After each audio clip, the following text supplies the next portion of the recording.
So hello dear students. Yesterday, we saw what is exception handling, and we went into the discussion of object and class, and we explained how exception is an object which is created by interpreter, and interpreter will throw this object back to the code where the error was. Now today we will do something different. Well, we will develop some beginner level programs in Python.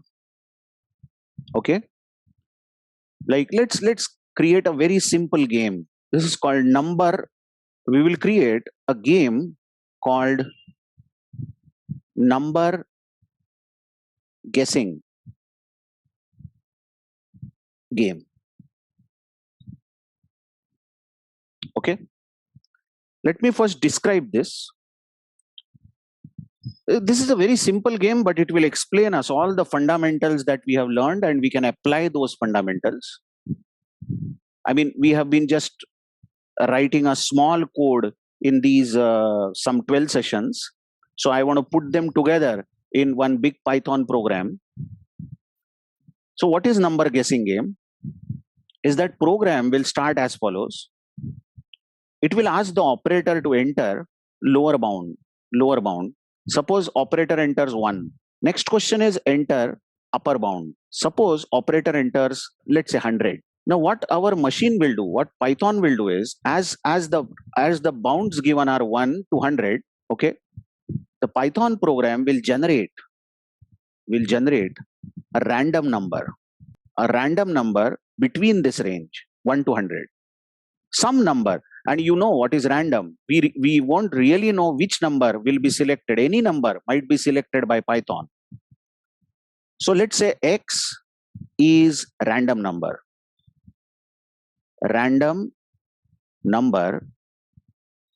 which is between 1 and 100.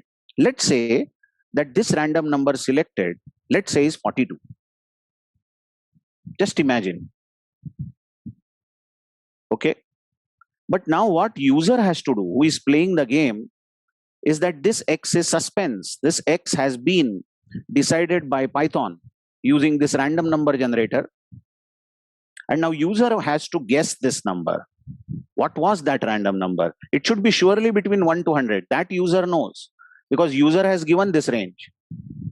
So user knows whatever random number has been generated is surely between 1 to 100. What our program will do is, it will ask the user to guess a number. Let's call it as guess. Guess is the input number given by the user. And who knows, first time itself user tells that number is 42. It can happen. If this guess entered by the operator is correct, if it is equal to this random number, then the user will win. But it's very difficult, isn't it, to guess the number. It can be any number between 1 and 100. So what an intelligent user would do is that we know that the range is from 1 to 100, correct? So now random number will be somewhere between 1 to 100. So good guess given first time by the user would be 50, the center point between 1 to 100. So guess given first time can be middle point of this range which the user himself or herself has given. You check that guess given by the user is 50, but the actual number is 42. Then what our program does, Python program, it will first ask, is this guess which user has given, is this exactly equal to X? If this is exactly 42, then user wins. So you know the grammar of if guess is equal to X colon, then we may print that user wins. But what if guess is not equal to X, like 50, and actual number was 42? So we will use nested if. If guess is equal to X, then congrats, print win. Else if, we will say. So else if is written as elif. That means if this condition is false, if guess is not correct, then check, is guess less than X? Now just check. Guess given is 50. And 50 less than X, less than 42 is false. But what if it was true? What if this guess given, was less than X? We will take some action. Wait a minute, we'll fill that action. But look at the last else now. That means guess less than X is also false. So guess must be greater than X. As in this case, you see, guess given by the user is 50, which is greater than X, isn't it? So we would help the user by printing a message here that you entered too high. What that means is user will know that, okay, I entered 50 and program is saying that my guess is very high. That means the actual number which I am looking for must be below 50. Listen, the initial range was from 1 to 100. You gave initial guess as 50 and the actual number selected by Python is 42. Now this is your guess. This is your actual number. Guess is larger than X. As you see, this last tells will say guess is not less than X, so it is larger than X. So the output will be you entered too high. Now you only tell me if you get this message, you entered too high, then next time you know that the number falls between 1 to 50. Tell me, are you understanding? Because if 50 is very high, that means your number doesn't lie in this range. 50 itself is high as compared to this value X. So surely the number which you are guessing is between 1 to 50. So the next guess that you can give is 25. You again selected middle of this, midpoint. And this goes on till you guess properly or you have used enough attempts. So I have this program. Before coming to the class, first of all, I will show you how this program runs in action. But trust me, I am going to actually type this program for you. But already I have this program typed. So let's run this. It is asking me enter lower bound. Suppose I enter 1. Upper bound. Suppose I enter 100. Now you know, it says you have only 7 chances to guess the integer. And actually machine or Python has already generated a random number. I don't know which random number it is, but I'm definite that it should be between 1 to 100. So first guess, intelligent guess should be 50. If I say 50, let's see, it says your guess is very high. So please try to understand, if my guess is very high, 50 is very high, that means the random number which I am looking for is below 50, correct or not? Because 50 is very high, it is saying. So definitely the random number lies between 1 to 50. I will give middle point of that again, 25. Let's see what it says. It says your guess is too small. So first I said number must be between 1 to 50. I gave 25. It says your guess is too small. That means the random number is higher than 25. 25 is too small. But listen, the random number is higher than 25 but less than 50. Because for 50 it said it is too high. So definitely I know that the number is between 25 and 50. Between 25 and 50, isn't it? I guess you are following. So if it is between 25 and 50, then I will again take midpoint. So 25 plus 50, 75 upon 2 I will do. And 75 upon 2 will be 2 3s are 6, 2 7, approximately 37. It says your guess is too small again. If the guess is too small, please try to understand 37 is too small. That means the number should be between 37 and 50. It is not even between 25 and 50. It is between 37 and 50. So I'll again take midpoint of 37 and 50 and this goes on. So what's the midpoint of 37 and 50? Addition of 37 and 50 is 87 and 87 upon 2 is 2 4s are 8, 2 3, 2 3s are 6. So approximately 43. You guess too small again. That means number is between 43 and 50. Now it should be the sum is 93. 93 upon 2 is 2 4s are 8, 2 6 are 12. So 46 it must be. You guess too high. And all my attempts are over. I think so. Oh no, it's still saying. It says you guess too high. 46 is also too high. So number is between 46 and 50. Correct? So what's the midpoint of 46 and 50? It should be 96 upon 2 and 96 upon 2 is going to be 48. I think so. You guess too high again. So now it should be either 49 or 50. I'll enter 49. number is 45. But this is how we can give a range. We will be asked to guess the number. Simple. Okay. Having said that, how do you design this? Let's try first of all the very fundamental things. Two inputs we have to give, upper range and lower, or upper bound and lower bound. Okay. So you know there is a function called input function, which will take input from the user. So we'll give lower, one variable we'll use, lower equal to, and then we will use the input function. And in the input function, we'll say enter lower bound. Just a message for the user, isn't it? And we will also do upper. Upper is equal to input, enter upper bound. Let's run this much and see. It will ask me to enter lower bound. If I enter 1, ask me to enter upper bound, I enter 100. But the point is, you know that whenever you take input using input function, the input is always in the form of a string. Yeah, I hope you recall. Input function will read the input and always return a string. So this lower, which is 1, this 1 is actually in the form of a string and 100 is in the form of a string, but we want integer. So what we do is this lower, which is a string, is converted to integer by just writing int lower. Just check. We want integer value of lower. So if lower is a string 1, then it will become numeric 1. Similarly, we will say upper is equal to int upper. Let's run this again and check. If I give 1 and if I give 100, now this lower and upper will be numbers and not strings. So first thing done, we have taken upper and lower. Now let's extend our code. Next thing is generating a random number. You recall now Python will generate a random number between lower to upper. Between lower to upper, it will generate a random number. Now, how do you generate random number? There is a library given. There is a library given called random. So you just import random. You know all the grammars, like you can import random as RD. This is an alias given.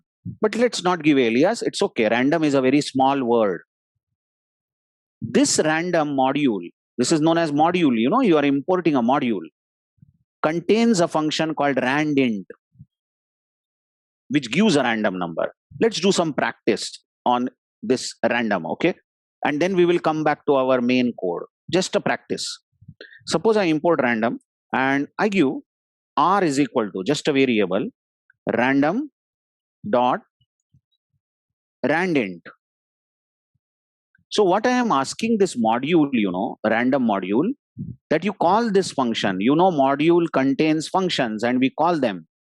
But then with this randint, you have to give some range. For example, you give 1, 100. What you are telling this randint is, please give me a random number between 1 to 100. So r will be some random number between 1 to 100. Let's try to print r. So if I run this code, it's going to give 99. It has generated some random number between 1 to 100. Let's run this same code again. It gives 97. Just check, every time I run this, it will give some other number. That proves that randint is really selecting some random number in the given range. So where were we? We were saying that after user enters lower and upper bound, Python program will generate a random number between this range. So how do you do that? You import module called random and then you say x is equal to, let's say x is the random number, random dot randint. What's the range? Lower, comma, upper. Let's assume lower entered by the user is 1 and upper entered by the user is 100. So this will be 1, 100. So random number is generated between that value. Now, what's the next thing is, user must guess this x. Surely this x will be between lower to upper, but user should guess this. Correct? So what we do here is that we will ask user to enter some number again. What is your guess? We will ask. Let's take that number in a variable called guess. Okay. And guess will be equal to input again. Enter your guess. But you know, guess is going to be a string, but we want a number. So we will convert this guess into integer of guess. Right? I hope you are understanding. Now what? User has given some number as the guess. What if we are very lucky and this guess is exactly equal to X? Then congratulations, user wins. How are you going to check that? You will have if, you will say if guess is equal to X. Recall, equal to operator was used in the if to check for whether one value is exactly equal to other value. And then the grammar of if says there should be colon. Now, if guess is equal to X, then we will print U1. And we can say number is comma X. And this is exactly the number that you have entered. Guess is equal to X. So U1 number is so and so. Okay. But what if guess is not X? User missed out. He gave some or she gave some wrong number. Then we will have else to this if. But it will be nested if. Because we have got two more conditions to check. We know that guess isn't equal to X, but guess may be less than X or guess may be greater than X. So in the case of nested if, we will give elif. This is read as else if. So if this is not true, okay, then go to else and run this if.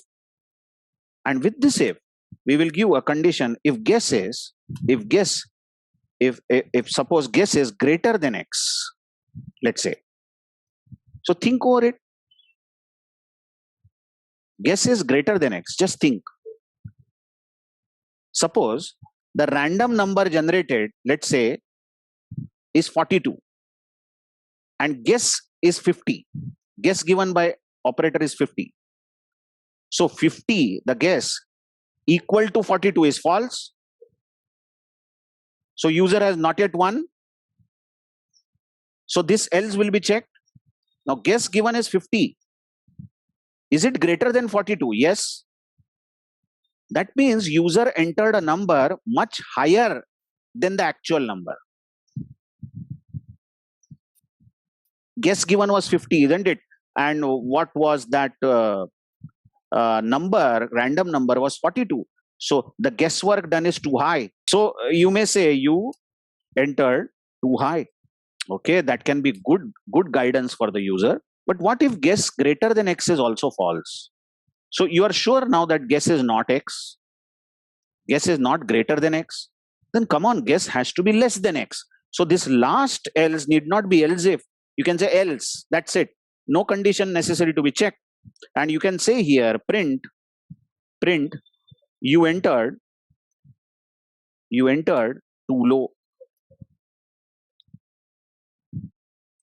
But are you aware of the fact that this entire thing, guessing and checking, should be inside a loop? Because what if user gives first guess and that's not equal to X? So you will guide the user that you entered too high or you entered too low. Okay, then we should go back at this line and we should allow user to input the value again. What I mean is that user will keep guessing, isn't it, the number, and our program will keep checking whether that guess is equal to X, then congratulations, game ends.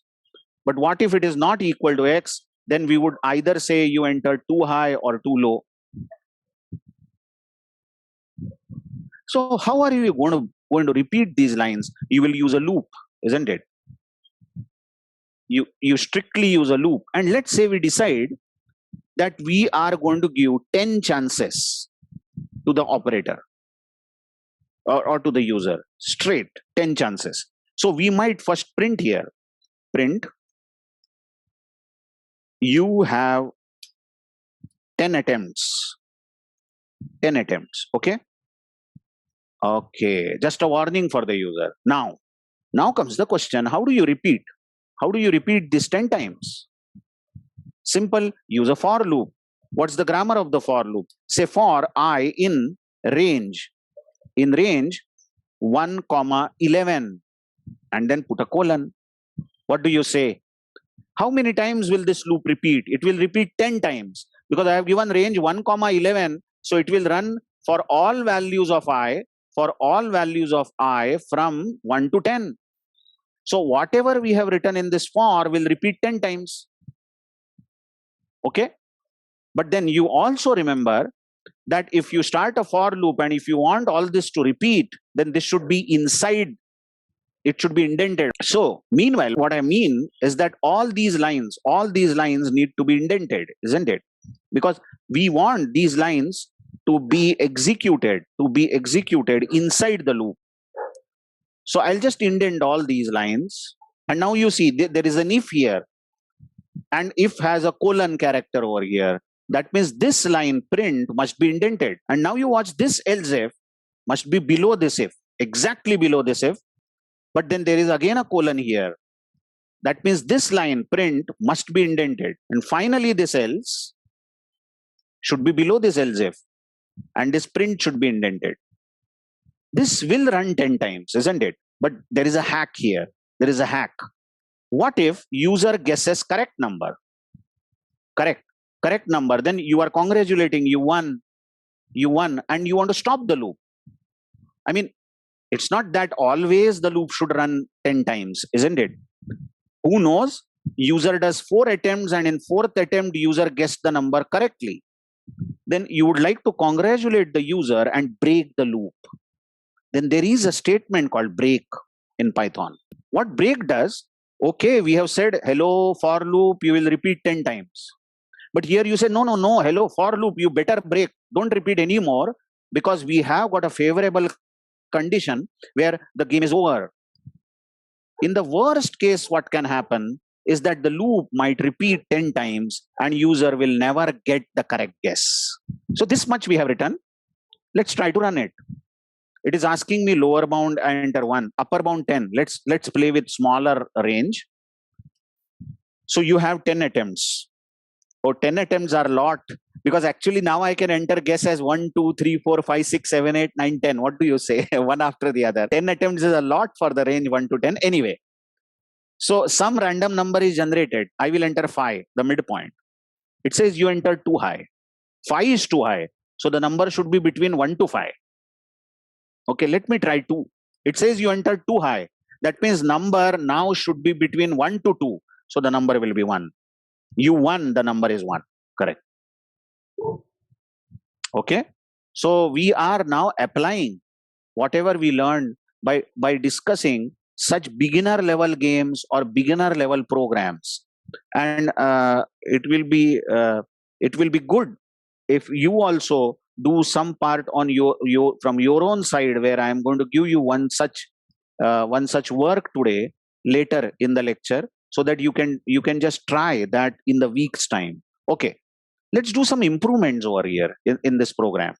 Some sort of improvements can be made over here. What's the first improvement is that if the user enters a bigger range, you just check. I'm running this again. Okay, and if the user enters lower bound is 1 and upper bound is 10,000. Okay, and you have got only 10 attempts to guess the number between 1 to 10,000 which Python has generated. Now you will complain, this is too low. I mean, look, the range is so big, and you have taken some random number between 1 to 10,000. How can it's really very difficult to guess the number in 10 attempts. So what you try to do is you try to enter something like 500. Then it says it is too low. You try to enter something like, let's say 750, and you keep doing this, isn't it? You keep doing this. Who knows? You might be lucky and you might get correct answer. Maybe you enter 1,000, but then you enter maybe 5,000, maybe, and so on. But the 10 attempts will be very soon taken out. I mean, you try 1,200. And now it says, now you just check, it is giving an error, some error. Let's see, it's giving value error. And from the yesterday's lecture, it's a trace back, so it's exception, it's an exception. Okay, what happened really is that it's giving invalid literal for int with base 10. I think I missed out, and I pressed some other key. I think I entered something like 1200 and quotation, maybe. That's why this is giving.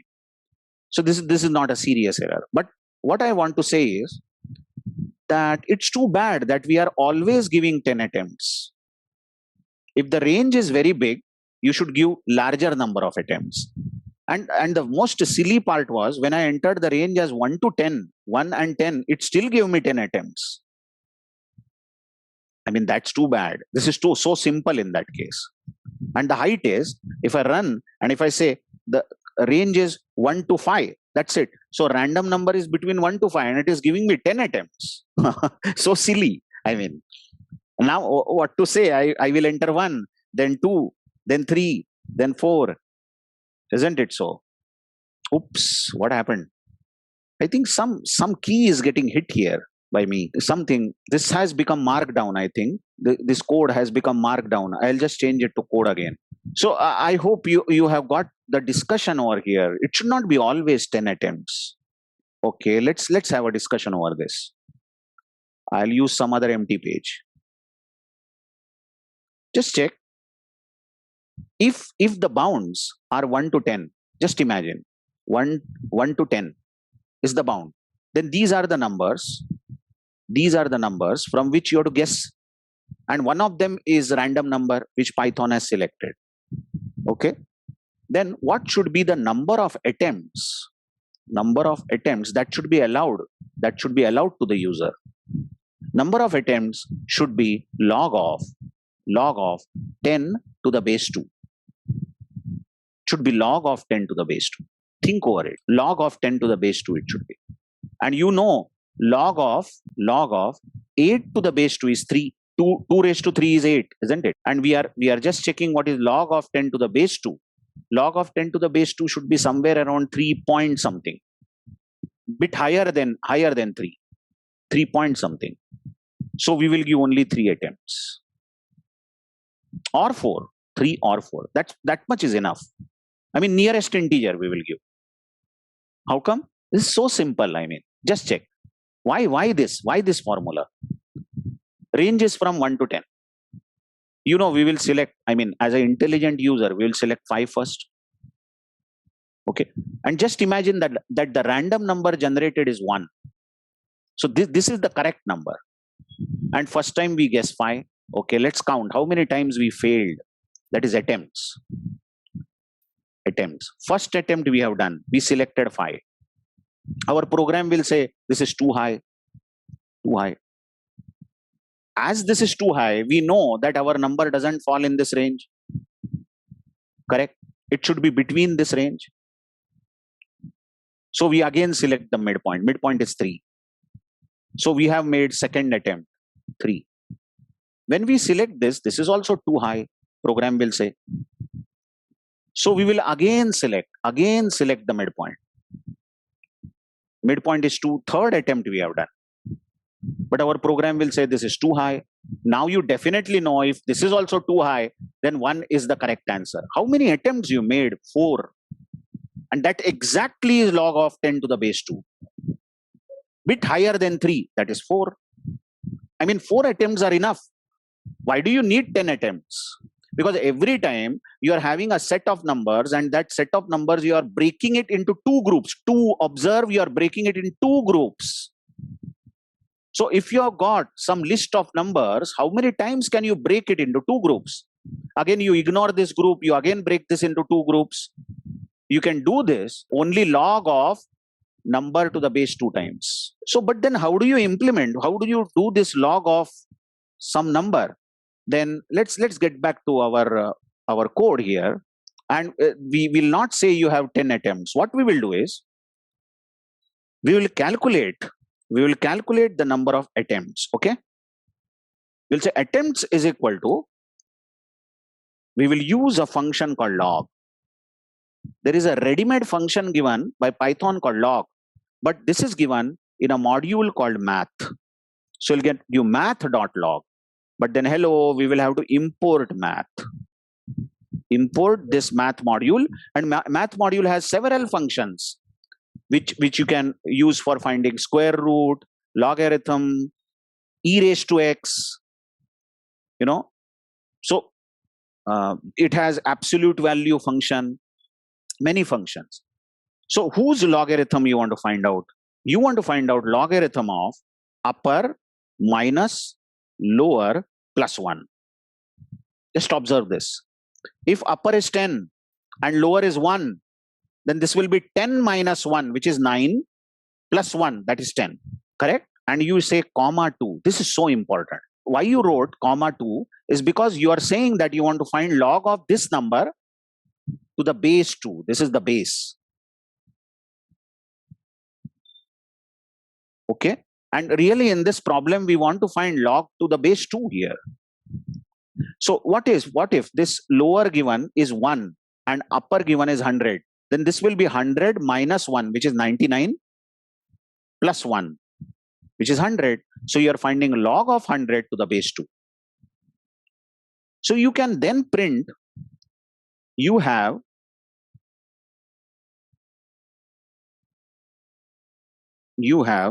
curly brace, attempts, dot format. I hope you remember. Dot format and attempts. This is a great way of printing the things, isn't it? So this is going to print you have, and in the place of this curly brace, it is going to print the value of attempts. Whatever this attempts value is, and that many attempts you have. So now we can write here, I goes in the range from 1 to attempts plus 1. I hope you understand. So if attempts come out to be 4, let's say attempts come out to be 4, then this will be 5. So what is range of 1 to 5? Range of 1 to 5 will repeat 4 times, 1, 2, 3, 4, because the last or the higher range is taken 1 less than that, whatever you have specified. This is better way, of looking at the things instead of giving always 10 attempts. Okay, let's try this. Suppose I give lower bound as 1 and upper bound as 10. It had given some type error. Let's check. It's saying for I in range attempts plus 1. Here is the type error. Okay. And it's saying float object cannot be interpreted as integer. So please try to understand what the error is. By the way, this is an exception. This is an exception thrown. And it says that you are using a for loop, and you are saying that I should go in the range 1 to attempts plus 1. But it says that float cannot be used instead of integer. Now check that whenever you say range of something, whenever you say range, say you write range 1, 10. Now both these values, that is initial and final should be integers. You can't have a range written like this, range 1, 10.5. You can't have this. Because what range does is simply it takes jump by 1. So this is going to give 1, then next time 2, then next time 3, up to 10. So none of the participants here in the range function, range is a function, can be float. Both have to be integers. And what's happening over here, what's happening is you calculated these attempts, correct? And attempts is coming out as logarithm of a number. And we saw, I think that page must be there. We saw that log of 10 to the base 2 is 3 point something. The value of attempts is very well a float, and we are using that attempts plus 1, a float inside this range function. So what you can do is, you can use int and you can make integer out of this. So what you are simply doing is, you are first calculating the log of the number to the base 2, and this much is going to be float, and you convert it into integers. Now attempts will be int. Okay, attempts will be int, and now we can use that attempts in the range. Let's try this again. Lower bound is 1, upper bound is 10. Check that it says you have 3 attempts. That's meaningful. That's logical.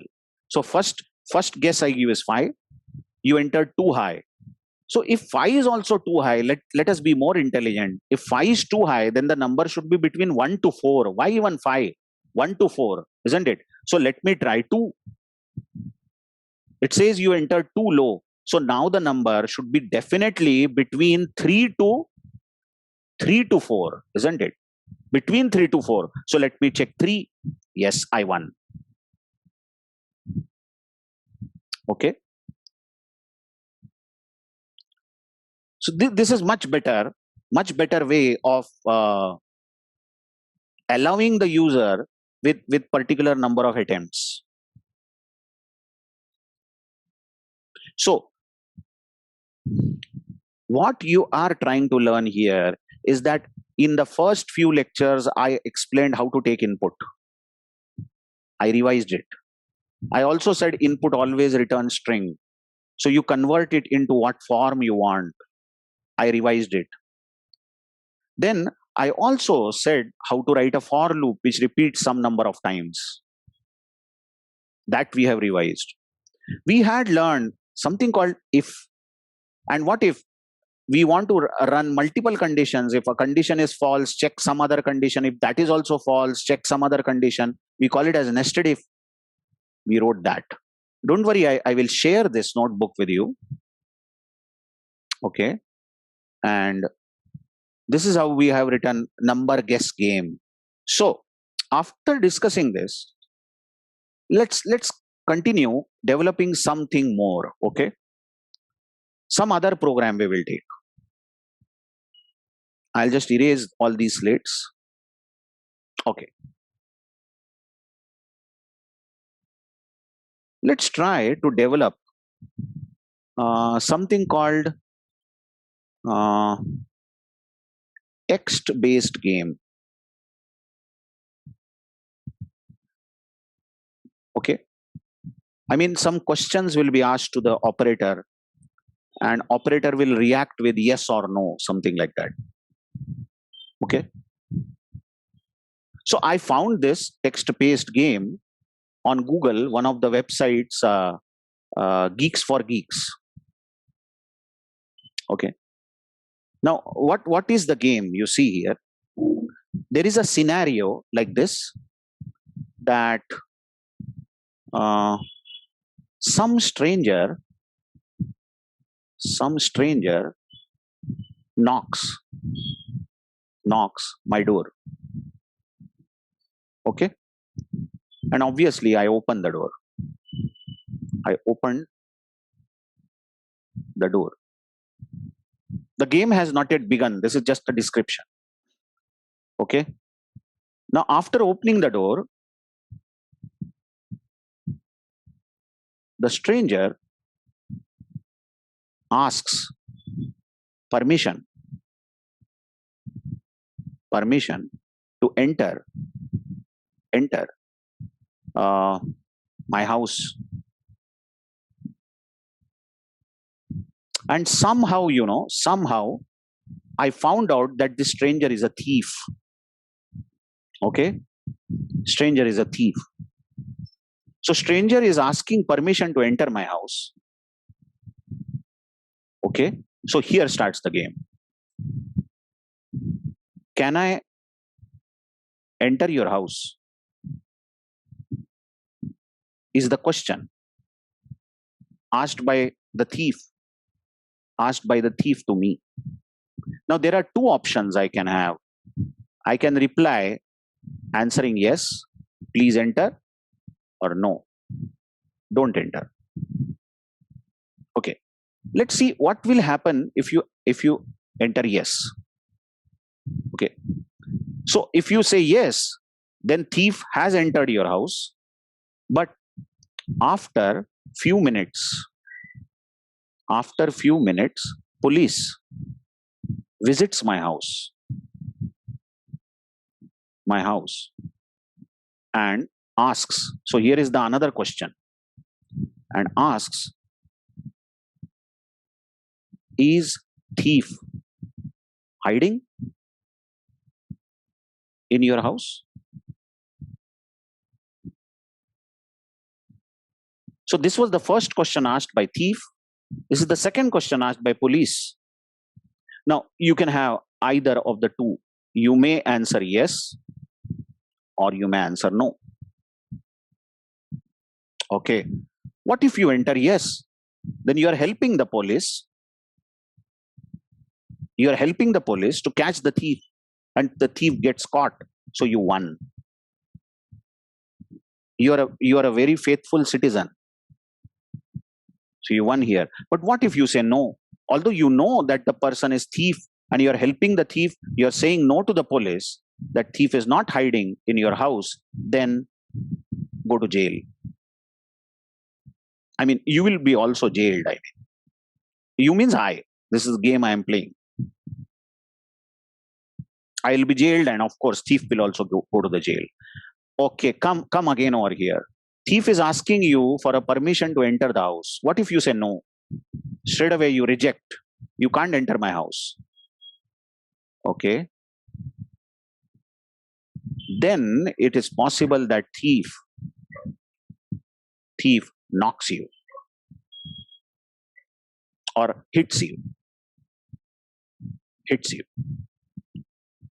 Now there are two possibilities. If thief hits you, will you hit the thief? I mean, you should.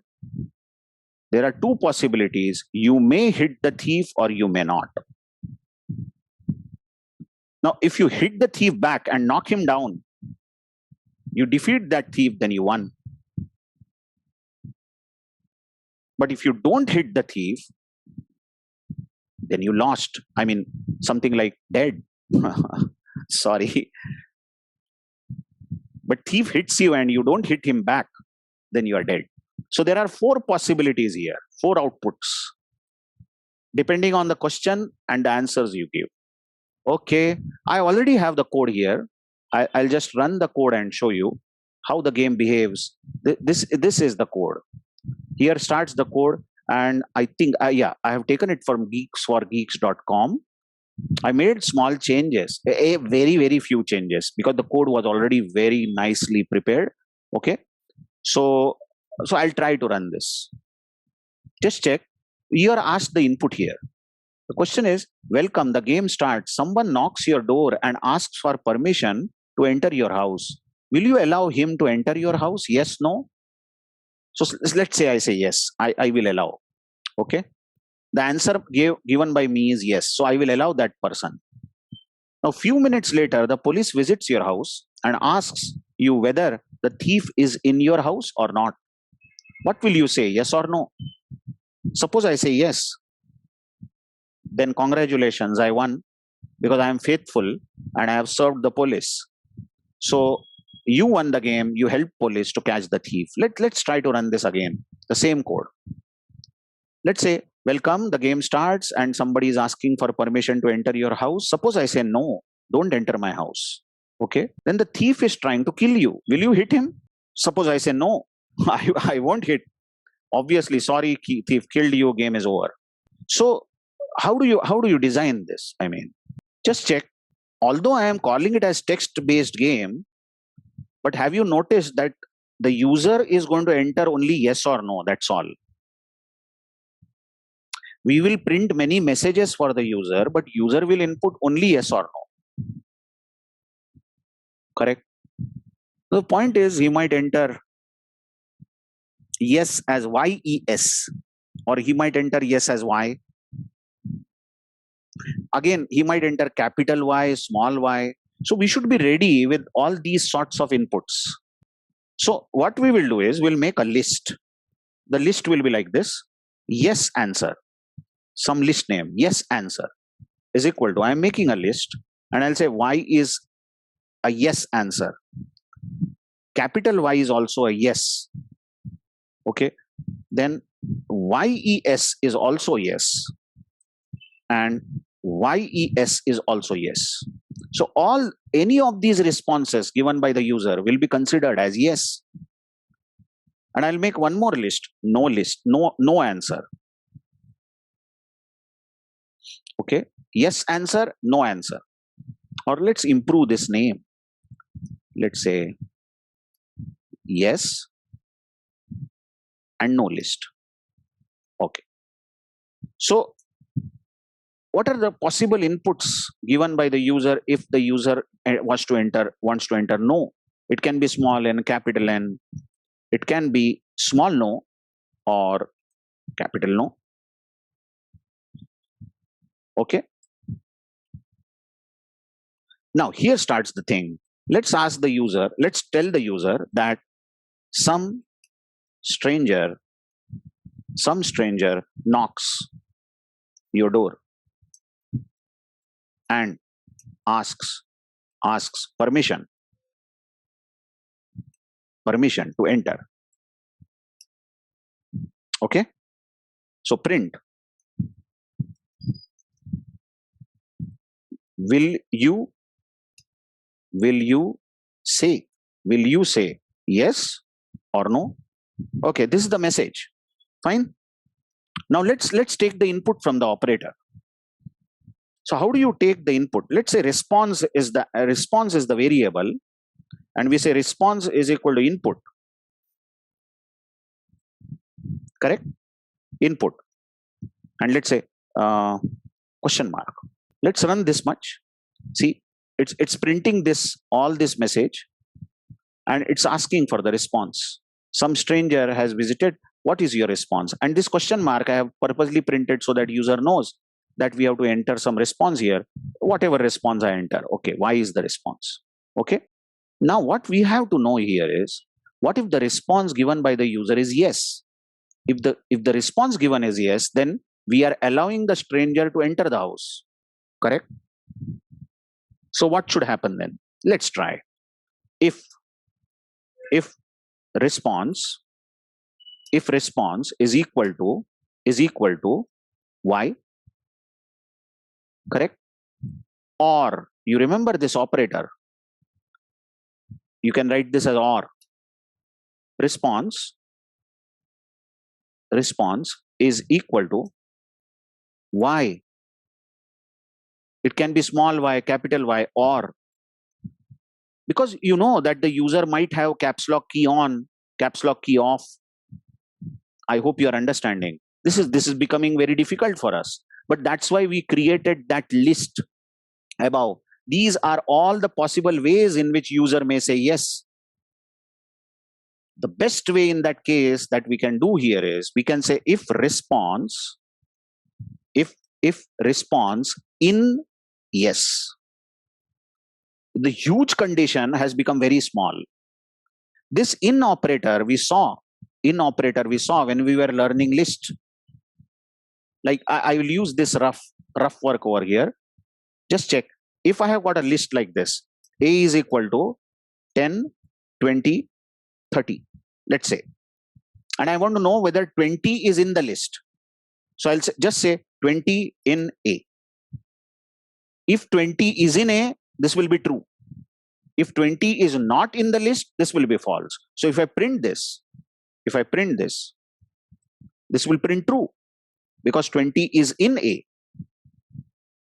This is going to print true. But if I try to ask, is 40 in A? Is this value in the list? No.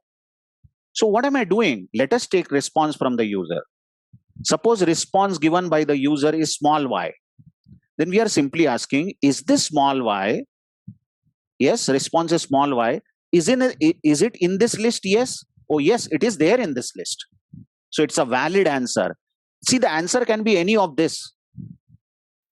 User can't say yeah or something because then we will have to check all possibilities that the user might enter. So if response is in yes, if it is any of these responses given, then surely the user has allowed the stranger to enter the house. So what we will do here is, we will print one more message. After few minutes, police police visits your house, and print again, you are asked whether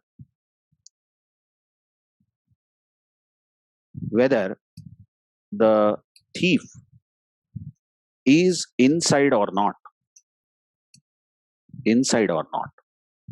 Okay, so what will be your answer?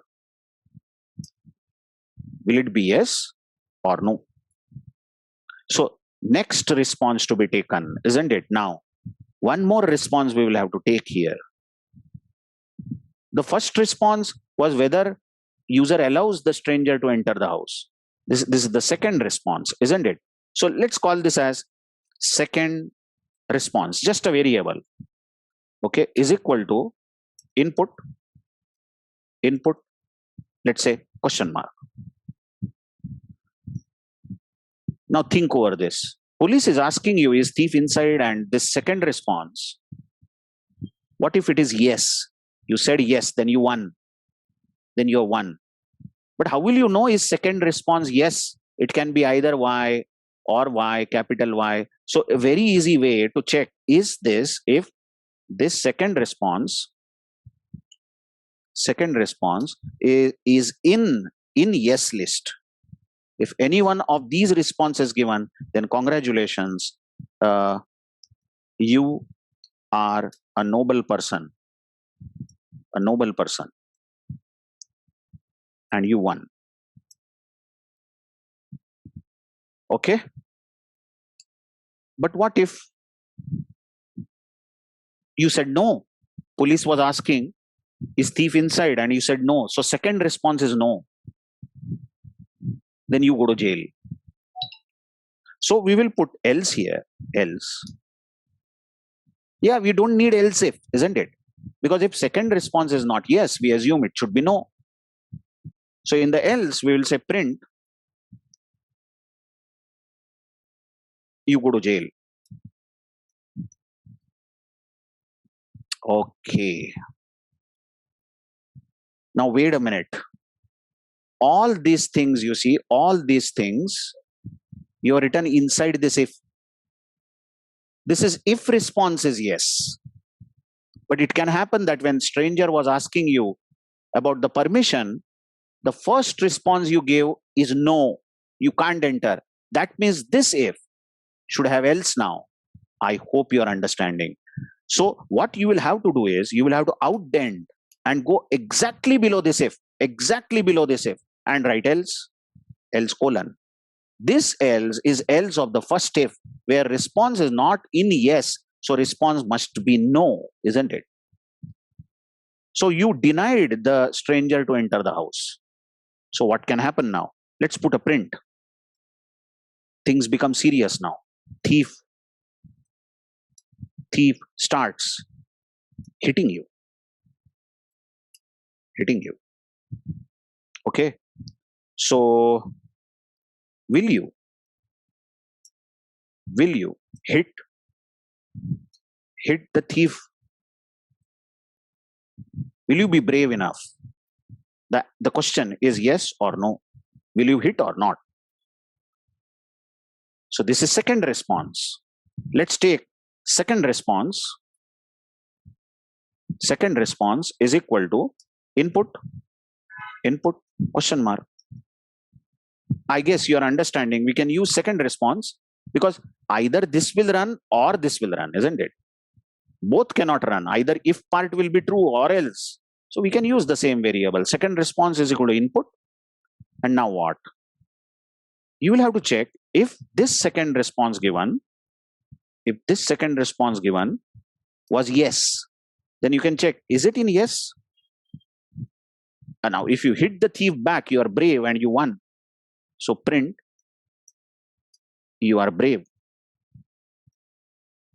you won. But what if else you don't hit the thief, then sorry to say, but but you lost. Instead of saying thief killed you and all that, it's better to say you lost.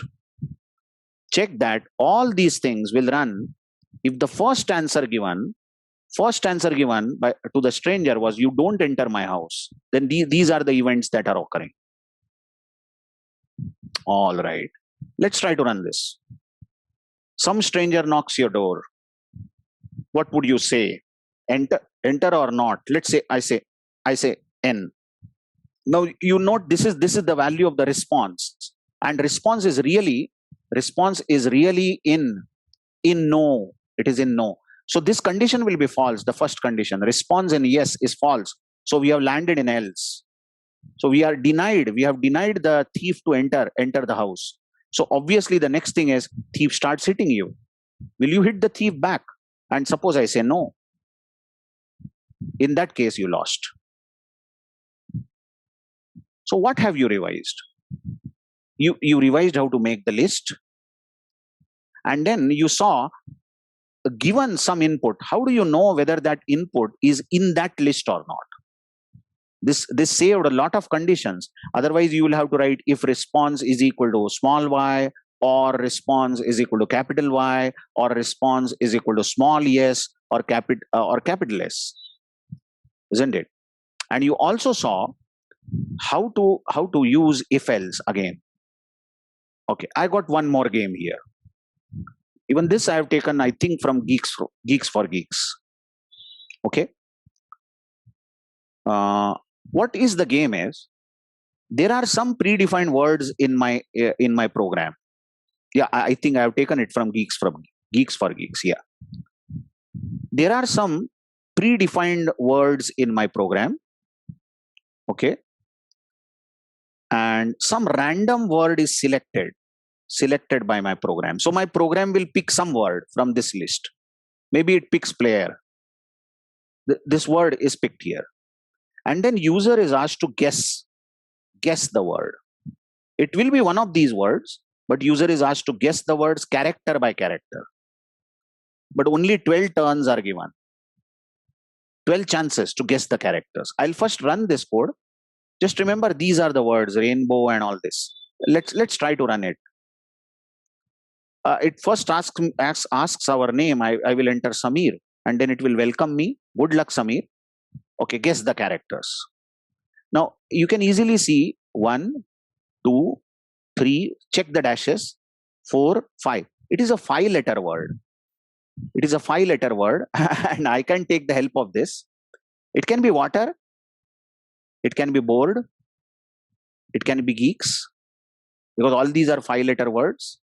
I don't think, yeah, player, I think, no, player is 6-letter word. So it can be water, board, or geeks.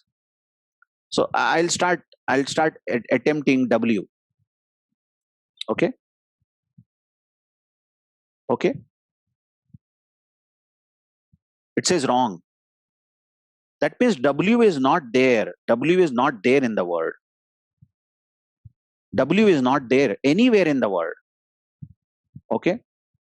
So I'll attempt board and then geeks. So I'll give B. Okay, it says congrats. And what it does, it also shows where is the character that you attempted. I mean, guessed. It is the first character. Okay. Now BOARD, I think, spelling of board. I'll try D. Last letter. Okay, good. It says, see, you found out 2 letters of the correct word that you're guessing. So I'll say R now. Yeah. Now I know must be O, correct, and must be A. Okay. But this is not the way you should play the game. Actually, I saw the words, isn't it? I saw the words. This is not the way. So if I run the game again, let's say, it's asking me my name. Okay, let it welcome me, and it says guess the characters. So if I randomly say maybe A is there in this word, I absolutely don't know what's going on. A is there, so I'll say A. It says no, A isn't there. Wrong guess. Okay, So first of all, let me check. These are 1, 2, 3, 4, 5, 6 letters. And I then try to think of all the 6-letter words in this world. So let me check P. Oh, good. P is the first letter I got, isn't it? So definitely my string begins with P. I didn't know where P is, but I just said P. And suppose now I say T. T is the next guess. Oh, good Lord. That means T is the third letter and P is the first letter. Okay, let me check N. Oh, it should be Python. Too bad, actually. But you will say, sir, what? With first, third, and last letter as PTN, there can be n number of words. But anyway, I will I will now enter H. Okay, and then O, and then Y to complete my word. Python. You won. But good for beginners level. At least we are at our 13th lecture right now. And what you again understand over here is how do you write whiles, for loops, if else, all sorts of things. What I will do is I will just forward this code to you and make responsibility to go through this code, read this code, run it several times, and try to understand meaning of each thing. I hope you will do this. So enough for the day. We have seen 2 codes, one very interesting project in Python. We will not only code these such small. This is too small for a Python code. We will be taking some realistic examples where we will try to build a program. Okay, thank you very much. Bye.